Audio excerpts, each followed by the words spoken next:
what I wanted to talk about it today wasn't this. It was like, I want to make sure that I finish my turkeys first before I talk about turkeys.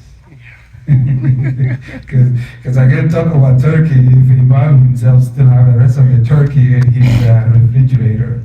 We had this year halal turkeys. Right? That's another way of shaitan. A week from now, we may have halal Christmas tree.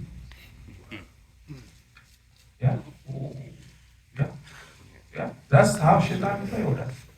Right? Then after that, step by step, it become halal wine, halal clubbing, halal dating, halal riba. Just adding name halal is not going to change the reality of the matter. What kept Muslim and Islam unique? What helped us to hold on to our identity for more than 1,500 years? Because Islam has drawn a line. This is part of it, this ain't part of it. It doesn't matter how you call it, ain't part of it. I don't know if you understand. So call a pork halal pork, zabiha pork, ain't going to change the reality, right?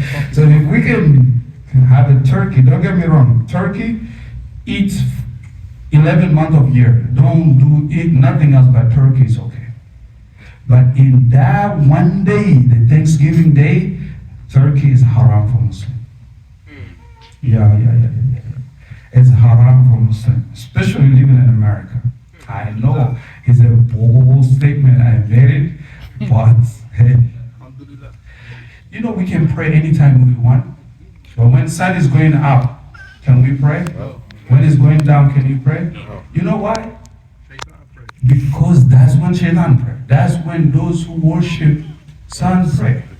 How many of you know that? Have you seen someone who worships sun? We've never seen it. We don't even know that some people do that. But just because we are equal in action is a time that they're worshiping Allah, then that time you should be worshiping Allah. That's the simple reason of why Allah said it's haram.